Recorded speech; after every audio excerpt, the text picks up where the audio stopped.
So you're thinking about buying a mountain property home here in Colorado. We have those stunning views, beautiful nature, outdoor activities, endless amounts of them, and those gorgeous Colorado sunsets. I can honestly say I am super happy living here in the mountains. Yep, before you pack up your bags and head to the hills, there are some things that you might need to be aware of before buying a home in the mountains. It is very unique living out here, but these are some challenges that you might want to know before you come up here. And that's why we're here. We're gonna break down everything you need to know to buy your first mountain property in Colorado. So stick around, because at the end of this video, you'll have a more clear understanding of whether or not mountain living is for you. But let's go ahead and get started.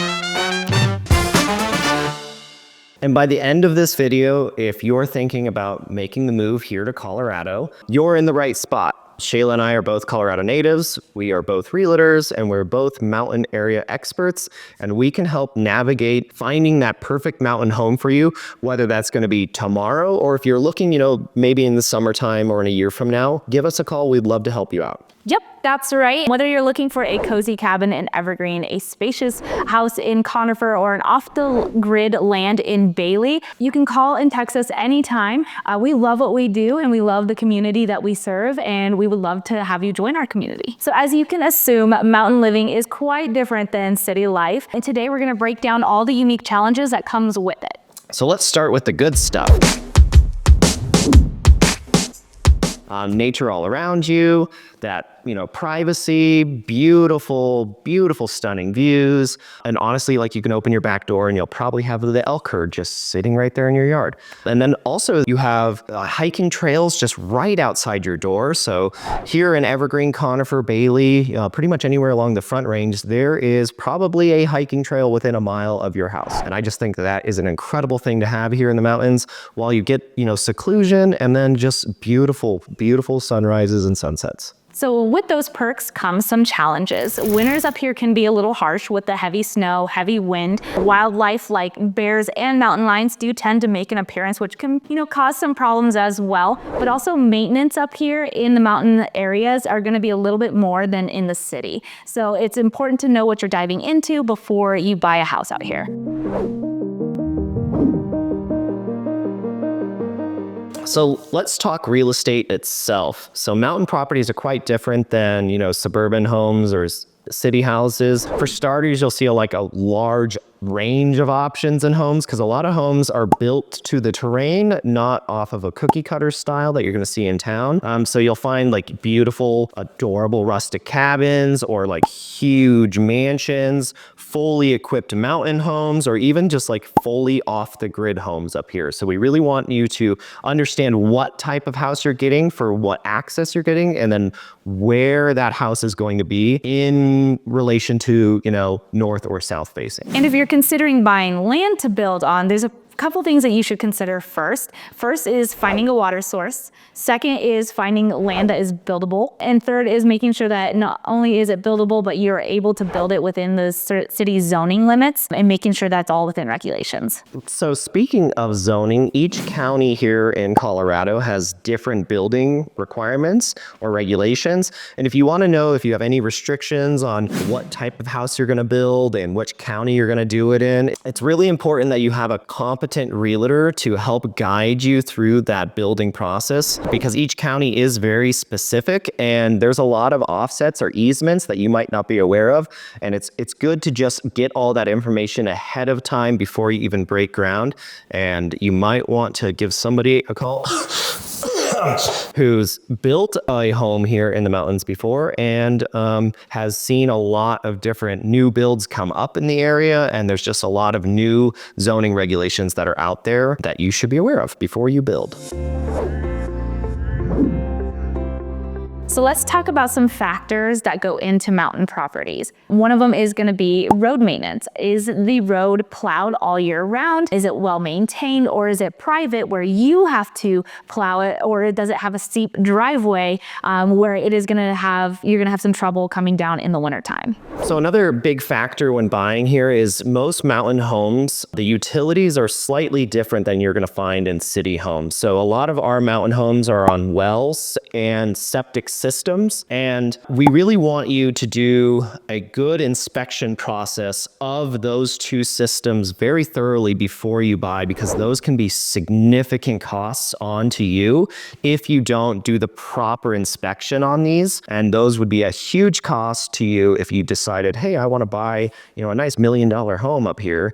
And oh crap, now I have another $60,000 in repairs that I have to do because I didn't do a good inspection. And some other utilities that you really want to be aware of about buying a mountain home is, what type of heat source do you have going into that home? Are you, kind of off grid with a propane tank that you need to make sure is refilled either biannually or annually, depending on how much heat you use?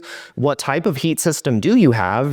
So if it's running off of natural gas, do you have hot water baseboard heating, which is off of a boiler system? Are you on forced air furnace, or are you literally on electric baseboard heaters? You could even have a small cabin that you are just straight up running a fireplace. What type of heat system do we have? What is that going to cost me every month, every year? Is that efficient enough to sustain that household throughout these cold winters that we have? Another thing to think about is the internet and cell service. It can be pretty spotty out here. We are filming from Josh's house, and sometimes it does take a long time for our footage to upload. So working from home does have its challenges, especially if you are trying to take calls to and from your home office, or just trying to call somebody from your home office. So that is something definitely to keep in mind. And then another thing that you want to consider is fire mitigation. So that's the exterior of your home, looking at how close trees are to your house,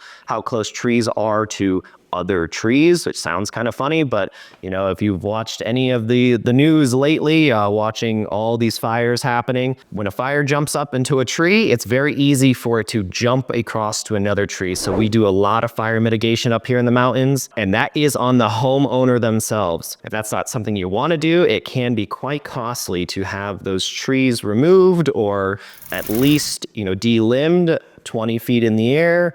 There's just a lot of different maintenance you have to do on the exterior of your home that you might not have thought about moving here to the mountains of Colorado. And if you want to know more about fire mitigation, Shayla and I have made a fire mitigation video. You can click it right down here and watch that one. It's specifically just about defensible space and fire mitigation. The next thing to consider is financing. Financing a mountain home is going to be a little bit different than a city home. So it's very important that you work with a lender who knows mountain properties. There are different things that they consider, whether the home has unique features or where the home is located, whether it's on grid or off grid. So again, it is very important that you work with a lender who has worked with mountain properties before and who knows them at the back of their hand. And there are also some special loan programs out there, especially for rural areas. That's something that you might want to look into. So you could ask, lenders of those questions specifically. But then also don't forget to, budget for maintenance on your home over, the lifetime that you're going to be there. These costs can add up, especially if you need, repairs to the well or septic system or snow removal or even fire mitigation. These things you want to budget into your plan annually because they will add up.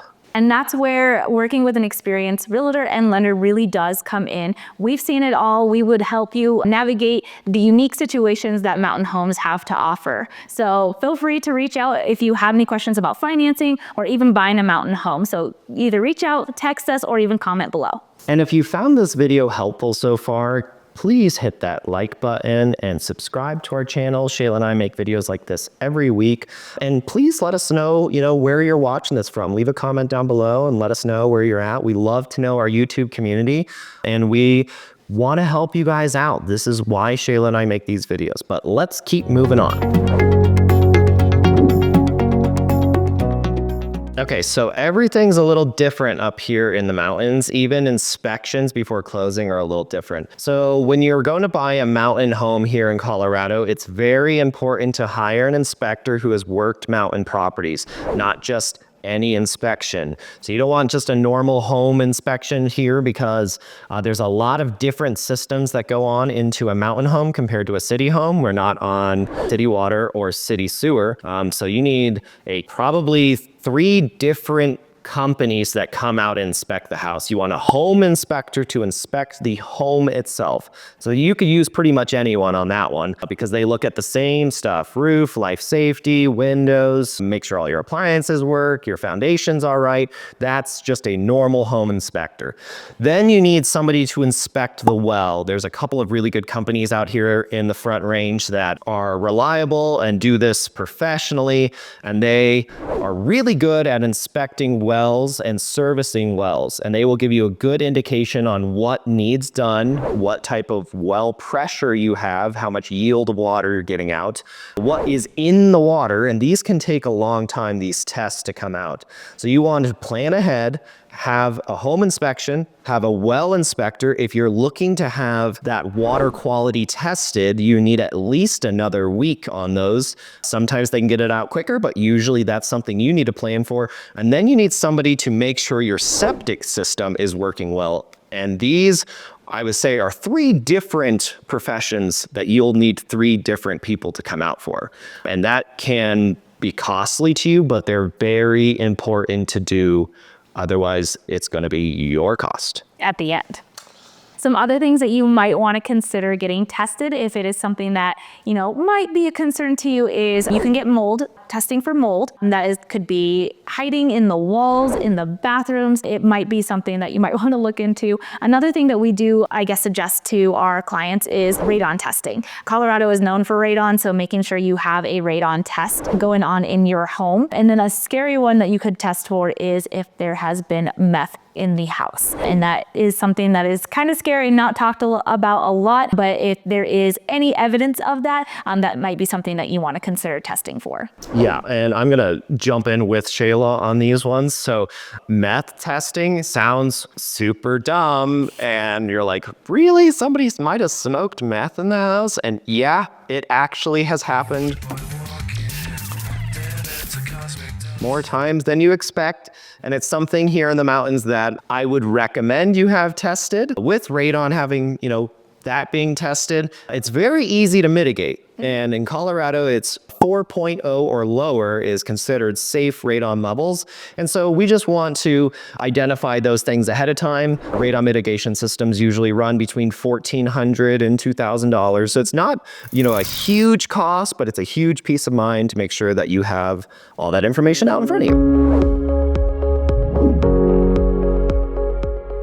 Well, let's talk about other costs about owning a mountain home and what you should really budget for throughout the year. Yeah, so honestly, budgeting for a mountain home annually is very important, just so you're not surprised by some of the costs to have, your home maintained. So, for example, some of these are, like we mentioned, your well might need to be replaced or repaired. It's a good thing to just set aside a little budget for well maintenance. Same with septic. So your septic tank might be in great shape, but between, 1 to 5 years, you're going to need that septic tank pumped. So those costs can run from like $500 to $1,000 depending on the size and the location of your tanks. So that's something you need to consider. If you have a wood burning fireplace here in the mountains, having your chimney swept is also another cost that you might not be expecting, because you don't want to put a nice little cozy fire in your house and then all of a sudden your chimney's on fire. So these are just mountain property costs that you need to budget for. Also just plowing the snow away. So whether that is just hiring somebody to do it, you going out there and shoveling, so that's your time, that's going to suck. Or if you need to buy a snowblower, a ATV or a UTV with a plow, or buying a plow truck yourself. These are costs that you might not have expected. And then also, what type of tires are you going to put on your cars? What type of car do you have? Do you have at least a front wheel drive, an all wheel drive, 4-wheel drive? You're going to need a vehicle that has better clearance so you can move through the snow up here easier. Some of our roads are dirt roads. Shayla went with her cross trek up some of these crazy roads. Go Subaru, by the way, those things can actually Shout out to Subaru and Jeep. You guys are doing great out here. But these are costs you need to plan in your budget before you move here, because it's going to be a really big surprise when all of a sudden each month you're spending an extra $1,000. And then again, what type of heat system do you have? Are you on propane tank? Does that need to be refilled? Are you on natural gas? What does that cost per month? These are things we want you to consider before buying a home here in the mountains Front Range of Colorado and realizing like, I don't like this. That's going to be horrible for you, and we don't want that. So just plan ahead. No, make you hate Colorado. We don't want that. We don't want it. Colorado's beautiful. Okay, so now that we talked about budgeting, let's talk about, kind of doomsday prepping. So living here in the mountains can be spotty on the grid. Weather is a huge factor. I would say on average, there's probably 10 days out of the year that you don't have power. So these are things that you really need to consider when moving up here, is kind of jumping back into cars. What kind of tires are you gonna get? Living here in the mountains, it's really, really a good idea to have chains. So you can put chains on your tires to get a little more traction depending on what kind of weather conditions we have. And chains are really good in mud as well. So not just talking about snow, as we get a good amount of rain here and we have a lot of dirt roads. So mud is a big factor. An emergency kit for your car is almost a must. So having something in the back of your car that's, blankets, probably some bottles of water, maybe some extra food. There are some times that you might slide off the road here in snowy or wet conditions, and no one might pass you for like 5 hours. So it's really important that you are prepared for yourself. And then here in the mountains, it's a really good idea to stock up on firewood, which is very easy if you do good fire mitigation. You have kind of like an endless resource of firewood there. But if it's something you don't want to do, pretty much every store here sells you those bundles of firewood, so you can just go stock up on that. Or neighbors. Neighbors might be able Honestly, to yeah. I was like, neighbors are super, super helpful up here. So I think those are just really good ideas to consider before moving here, is how prepared am I to live here? And for your house, what would you recommend for people to have in them to survive these winters? Yeah, okay. So that's a really good question. So some things that I think you should consider that you should have in your home or have access to is either a whole house generator. Those are very helpful. There's a lot of different whole house generators you can use. So there's like dual fuel ones that you can use, propane or natural gas on. There's also, they use just, gasoline or diesel. So there's a lot of generators out there that I do recommend. Something you would have to update would be your panel to the house if you want that to just work like you're normally on the grid. But you can also, there's a lot of different options in generators. You could just do something smaller like I have. I have just like a little dual fuel propane tank gasoline one. It still plugs into my panel, but I leave the generator outside. Pretend you're plugging it in or something.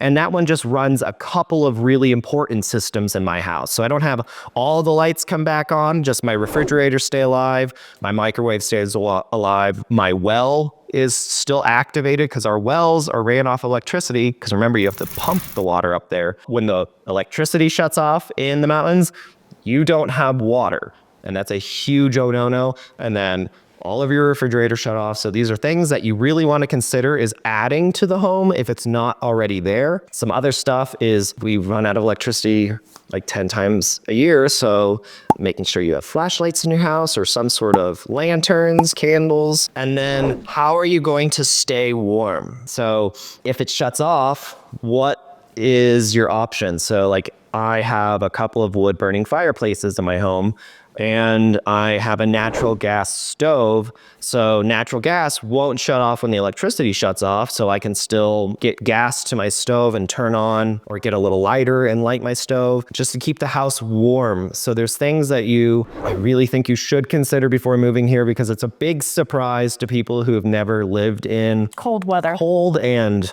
snowy weather that is very unpredictable. Let's not forget about the wildlife. You do see deer and elk and like the more majestic type animals, but then you do have your natural predators. You have mountain lions and bears, and those do snatch up dogs and cats in the area. Some places in different communities may not allow you to have fencing, so it is easy for your dog or your cat to go missing and become a mountain lion dinner. Yeah. Miss Lady, I lost a cat.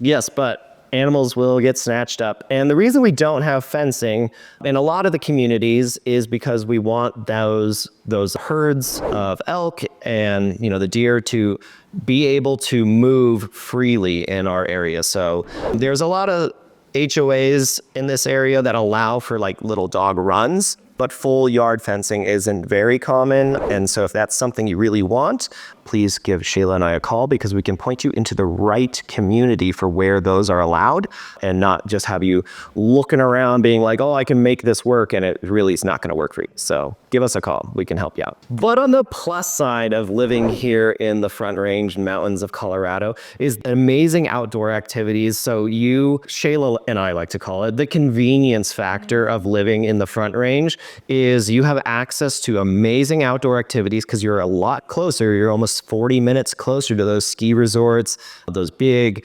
mountain towns that you're looking to do all of those fun activities. You're really close to fishing in a lot of these areas because we got the South Platte, just further south of us, and then Evergreen Lake and all kinds of cool outdoor activities. And it's just the convenience of being, I'm 40 minutes to Denver, I'm 40 to an hour to ski resorts, just depending on traffic.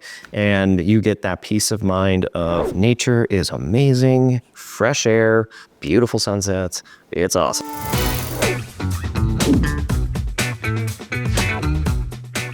So choosing the right realtor really does come in handy with this. You need someone who has a local knowledge, someone who knows the area, who has helped others buy houses and really has seen almost all things that mountain homes come with. So as Colorado natives, Shayla and I bring a lot of local knowledge to the table. I've been running our real estate team for a while. We've been in real estate, almost 11 years.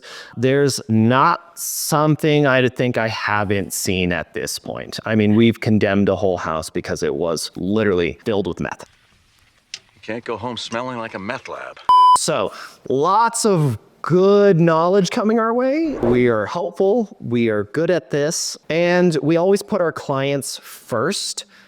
Even if that means telling you the bad news right up front. We're very transparent. And so we want to reflect our good energy or positivity onto you, but make you in charge, make you feel empowered, let you make your own decisions while you're being guided with local and best knowledge as possible. So if you're ready to make that drive up here and start your home search up in the mountains, please give us a call. We would love to work with you.